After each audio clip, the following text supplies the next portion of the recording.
Hello students, आज का हमारा जो टॉपिक है वो है एम्ब्रियो का इम्प्लांटेशन। ओके कि जो ह्यूमन बींग्स के अंदर एम्ब्रियो है वो कैसे इम्प्लांट होता है, यूट्रस के अंदर किस तरह से उसका इम्प्लांटेशन होता है, उसके बारे में हम बात करेंगे। स्टार्टिंग वाला जो फेज़ है उसके बारे में आप सब पढ़ चुके हैं। जो भी फर्टिलाइजेशन और प्री फर्टिलाइजेशन के इवेंट हैं वो सारे हम डिस्कस कर चुके हैं। तो ये जो इवेंट आता है ये पोस्ट फर्टिलाइजेशन के अंदर आता है। ठीक है, इसकी डेफिनेशन हम सबसे पहले पढ़ते हैं। The process of attachment of the blastocyst on the endometrium of the uterus is called implantation. मतलब ह्यूमन बींग्स में जो ब्लास्टोसिस्ट है that is mammalian blastula. Different stages होती हैं जाइगोट की। जाइगोट के अंदर अंदर अलग अलग क्लीवेज होते हैं और उनको हम अलग अलग नाम से जानते हैं। ठीक है, जैसे मोरूला हो गया, फिर ब्लास्टूला हो गया। तो हमारे केस में हम वो जो ब्लास्टूला है उसको ब्लास्टोसिस्ट कहते हैं। तो वो जो ब्लास्टोसिस्ट है वो यूट्रस में किस तरह से अटैच होता है उस प्रोसेस को इम्प्लांटेशन कहा जाता है। सो here is the definition: the process of attachment of the blastocyst on the endometrium। अब एंडोमेट्रियम क्या है? जो यूट्रस की लाइनिंग है, जो यूट्रस के पास 3 लाइनिंग है उनमें जो एंडोमेट्रियम है उसके पास आकर के ब्लास्टूला उसके अंदर जाकर अटैच होता है। So that is endometrium. तो आप कहेंगे कि यूट्रस की एंडोमेट्रियम में जब ब्लास्टोसिस्ट अटैच होता है उस प्रोसेस को हम इम्प्लांटेशन कहते हैं। ह्यूमन्स में ये जो इम्प्लांटेशन है वो 6 से 10th डे के बीच में होता है। फर्टिलाइजेशन के बाद 6 से लेकर 10th डे के बीच में कभी भी हो सकता है, but more most of the time it is on 7th day. ठीक है, और इसका जो इम्प्लांटेशन है वो जो यूट्रस है उसके अपर सेगमेंट में, जो ऊपर वाला पार्ट है उसमें होता है। राइट। अब मैमल्स में हम 3 तरह के इम्प्लांटेशन पढ़ते हैं। कौन कौन से इम्प्लांटेशन है? एक है सेंट्रल इम्प्लांटेशन, दूसरा है इसेंट्रिक इम्प्लांटेशन और तीसरा है इंटरस्टिशियल इम्प्लांटेशन। तो लेट्स सी कि ये जो तीनों टाइप हैं वो क्या कहती है। ठीक है, सो इसमें फर्स्ट के बारे में हम बात करते हैं। राइट, फर्स्ट जो हमारा सेंट्रल इम्प्लांटेशन है उसकी पिक है ये वाली। इस टाइप के जो इम्प्लांटेशन में ब्लास्टोसिस्ट अटैच होता है वो जो यूट्रस है उसके सरफेस पे अटैच होता है और यूट्राइन कैविटी में बस थोड़ा सा निकलता है।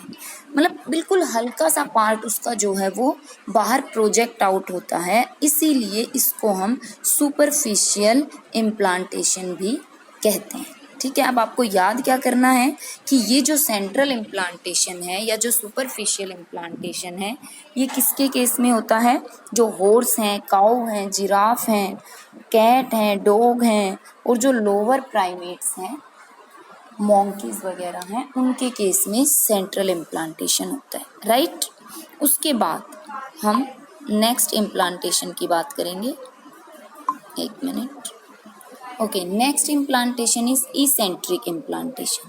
इस तरह के जो इम्प्लांटेशन होते हैं उसमें क्या होता है, जो एंडोमेट्रियम है उसकी लाइनिंग एम्ब्रियो को सराउंड करती है और वो एक छोटे से ग्रूव में आके, ये जो आपके सामने है इसमें मैं आपको शो करती हूँ। This one is eccentric implantation. इसमें ये आप देखेंगे तो इस तरह से ये छोटा सा ग्रूव बना लिया है। ठीक है, इस ग्रूव में आकर के अटैचमेंट हो जाता है और ये जो ऊपर वाली लाइनिंग है ये इसको कवर कर लेती है। ठीक है, this one is eccentric implantation. उसके बाद जो हमारा केस है, ह्यूमंस का केस है, उसके अंदर होता है इंटरस्टिशियल इम्प्लांटेशन। इस तरह के इम्प्लांटेशन में जो एम्ब्रियो है वो वॉर्म के जो यूट्रस है उसके अंदर कंप्लीटली बरी हो जाता है, कंप्लीट चला जाता है और यूट्राइन कैविटी के साथ उसका कोई कनेक्शन नहीं होता है। This is found in some rodents, कुछ बैट्स और जो हायर प्राइमेट्स हैं जैसे कि ह्यूमंस और एप्स, उनके अंदर हमें ये इम्प्लांटेशन मिलता है। ठीक है, तो हमने 3 तरह के इम्प्लांटेशन की बात की। कौन कौन से? सेंट्रल, इसेंट्रिक और इंटरस्टिशियल। अब हम बात करेंगे जो मैकेनिज्म है, और मैकेनिज्म किसका, जो हमारे अंदर इम्प्लांटेशन होता है, जो ह्यूमंस के अंदर इंटरस्टिशियल इम्प्लांटेशन होता है, उसके बारे में हम बात करेंगे, राइट। तो इसको हमने 2 पार्ट में डिवाइड किया है बेसिकली। एक तो है हमारे जो इम्पोर्टेंट है decidual cell reactions. Decidual cell reactions के बाद हाउएवर इसकी कॉन्टिन्यूएशन में ही है, लेकिन हम इसे अलग तरह से पढ़ेंगे।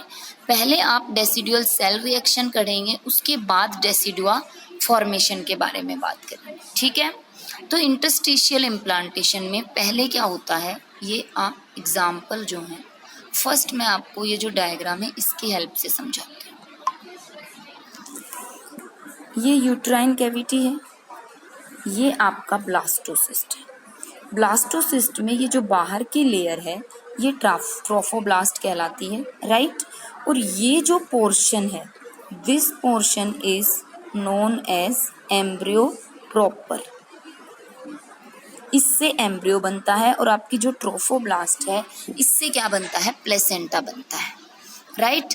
तो इसमें सबसे पहले क्या होगा कि ये जो आपका ब्लास्टोसिस्ट है ये इस यूट्राइन कैविटी के पास, यूट्रस के पास, ये जो लेयर है इस पर आकर के अटैच हो जाता है। This is the first thing, right. ये आपकी फर्स्ट थिंग है।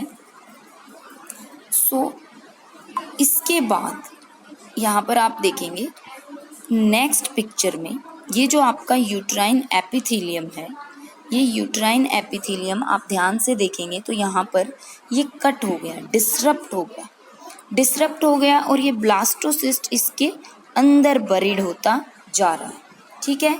नेक्स्ट में आप देखेंगे और बरीड हो गया, और ये और ज़्यादा डिसरप्ट होती चली गई, ठीक है।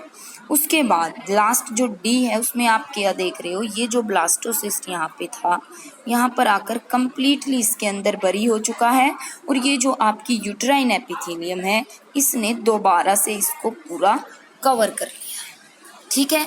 ये हमारे इम्प्लांटेशन के डिफरेंट स्टेजेस हैं। सो इसमें फर्स्ट लाइन में आपको आपकी बुक के अकॉर्डिंग समझा रही हूँ। The epithelium become disrupted and the loosely packed fibroblast like cells of stroma are transformed into large and rounded glycogen loaded cells, ठीक है। तो एपिथेलियम जो है वो क्या होगा, डिसरप्ट हो जाएगा, और जो स्ट्रोमा, ये नीचे यूट्राइन एपिथेलियम के नीचे ये जो स्ट्रोमा है इसके जो सेल्स हैं वो भी क्या हो जाएंगे, राउंड और बड़े हो जाएंगे, ठीक है, बहुत वास्कुलर हो जाएगा। और ये डेसिडुअल सेल्स हैं, ये एक इम्प्लांटेशन चैम्बर बना लेंगे। ये आपको दिखाई दे रहा है ना, यहाँ पे चैम्बर बना हुआ है, दिस इज फाइब्रिन डिपॉजिट। ये चैम्बर फॉर्म करते हैं वो एम्ब्रियो, और ये जो चैम्बर है किसमें हेल्प करता है, एम्ब्रियो के न्यूट्रिशन में हेल्प करता है। अब जो ट्रोफोब्लास्ट है, जो सुपरफिशियल लेयर है मोरूला के, वहाँ से डेवलप हुआ था, वो ट्रोफोब्लास्ट जो है वो मेसोडर्म से लाइन होगा और कोरियन बनाएगा। तो यहाँ पे ये आधा लिख रखा है ट्रोफोब्लास्ट, जैसा कि मैंने आपको बताया ये पूरे का पूरा पोर्शन आपका प्लेसेंटा बनाता है। ट्रोफोब्लास्ट जो है ये यूट्राइन एंडोमेट्रियम के अंदर आया, डिफरेंट जो एक्टिविटी है, मूवमेंट है उनसे, वो मूवमेंट मैकेनिकल भी हो सकते हैं, साइटोलाइटिक भी हो सकते हैं, सेल रिलेटेड भी हो सकते हैं, ठीक है। और ये जो कनेक्शन है यहाँ पर यूट्रस और उसके बीच में एक कनेक्शन बन गया, इसमें प्रोटियोलाइटिक एंजाइम्स जो हैं ट्रोफोब्लास्ट के वो हेल्प करते हैं। इम्प्लांटेशन के बाद जो यूट्राइन एंडोमेट्रियम है वो अपने अंदर कुछ चेंजेस करेंगी, और ये जो डेसिडुआ है दैट डिफ्रेंशिएटेड इनटू 3 पार्ट्स, ये 3 पार्ट में डिवाइड होता है। एक है डेसिडुआ बेसिलिस, दूसरा है डेसिडुआ कैप्सुलरिस, और तीसरा है डेसिडुआ पेराइटलिस। तो इस पिक्चर में ये आपको डेसिडुआ के डिफरेंट पार्ट में दिखाऊंगी, ओके।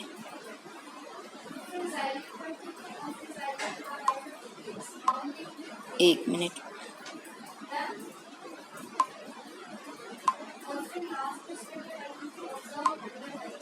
इसमें पहला मैंने क्या बताया आपका, डेसिडुआ बेसिलिस, ये है हमारा फर्स्ट पार्ट डेसिडुआ बेसिलिस। डेसिडुआ बेसिलिस किस किस के बीच में है? आपका जो एम्ब्रियो है उसके बीच में, और ये जो बाहर की मायोमीट्रियम लेयर है उसके बीच में। नेक्स्ट है कैप्सुलरिस। कैप्सुलरिस क्या करता है? ये जो पोर्शन है, दिस इज डेसिडुआ कैप्सुलरिस। ये क्या करता है? ये जो नीचे वाली, ये क्या है? ये आपकी यूट्राइन कैविटी है। यूट्राइन कैविटी है ये आपकी। तो यूट्राइन कैविटी और एम्ब्रियो को सेपरेट करने का काम कौन करता है? ये जो कैप्सुलरिस है वो करता है। नेक्स्ट है आपका पेराइटेलिस। पेराइटेलिस किसके बीच में है? जो मायोमीट्रियम है, सबसे आउटर मोस्ट लेयर है, उसके बीच में, और जो यूट्राइन कैविटी है उसके बीच में, राइट। तो डेसिडुआ बेसिलिस किसके बीच में है? एम्ब्रियो और यूट्राइन मायोमीट्रियम के बीच में। यहाँ से हमारा बेसिक जो प्लेसेंटा है वो फॉर्म होता है।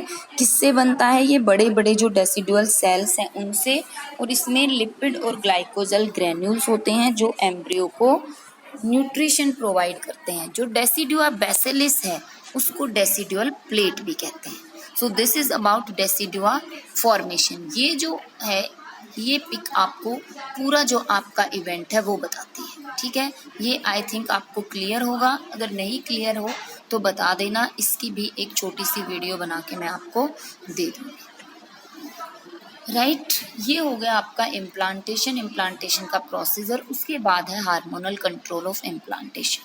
हार्मोनल कंट्रोल में दो ही हार्मोन इंपॉर्टेंट रोल प्ले करते हैं। एक तो है आपका एस्ट्रोजन और दूसरा है प्रोजेस्टेरोन। जो एस्ट्रोजन हार्मोन्स है, ये क्या है? स्टेरॉयड हार्मोन्स है। कौन सिक्रीट करता है इनको? ग्रेफियन फॉलिकल जो है वो सिक्रीट करते हैं, ठीक है। अब जो ग्रेफियन फॉलिकल है, मेन हार्मोन है दैट इज बीटा एस्ट्राडायोल। ये हार्मोन क्या करेंगे? जो यूट्रस की एंडोमेट्रियल एपिथेलियम है उसको स्टिमुलेट करेंगे बड़ा होने के लिए, और वास्कुलर होने के लिए, और ग्लैंडुलर होने के लिए, मतलब वो ज़्यादा सिक्रेशन करे, ठीक है। तो इससे क्या होगा? ये जो पूरा प्रोसेस है उससे एंडोमेट्रियम अपने आप को इम्प्लांटेशन के लिए प्रिपेयर कर रहा है। जैसे जीपी तलवार है, उन्होंने रिपोर्ट किया कि कुछ स्पेसिफिक प्रोटीन की सिंथेसिस को एस्ट्रोजन रेगुलेट करते हैं, जिससे कि इम्प्लांटेशन में हेल्प मिलती है। दूसरा हार्मोन है प्रोजेस्टेरोन, जो कि कॉर्पस ल्यूटियम सिक्रीट करता है। कॉर्पस ल्यूटियम क्या है? ग्रेफियन फॉलिकल अगर अपने आप को परसिस्ट करता है, मतलब वहाँ से ग्रेफियन फॉलिकल से ओव्यूम निकलने के बाद जो बचता है दैट इज कॉर्पस ल्यूटियम। और अगर प्रेगनेंसी हो जाती है तो corpus luteum progesterone hormone release करेगा, और वो जो प्रोजेस्टेरोन हार्मोन है उसका जो स्टिमुलेशन है वो होता है ल्यूटेनाइजिंग हार्मोन से, और ल्यूटेनाइजिंग हार्मोन सिक्रीट करती है एंटीरियर पिट्यूटरी ग्लैंड। तो इस तरह से ये जो दो हार्मोन हैं ये इम्पोर्टेंट रोल प्ले करते हैं। और इसका सिग्निफिकेंस क्या है होल प्रोसेस का? क्योंकि इम्प्लांटेशन ही प्रेगनेंसी को मेंटेन करता है and also stimulate the formation of placenta, ताकि जो फीटस है उसका डेवलपमेंट नॉर्मल। ओके, तो नेक्स्ट वीडियो में हम प्लेसेंटेशन के बारे में बात करेंगे। इसमें किसी स्टूडेंट को कोई प्रॉब्लम हो तो पूछ लेना, राइट।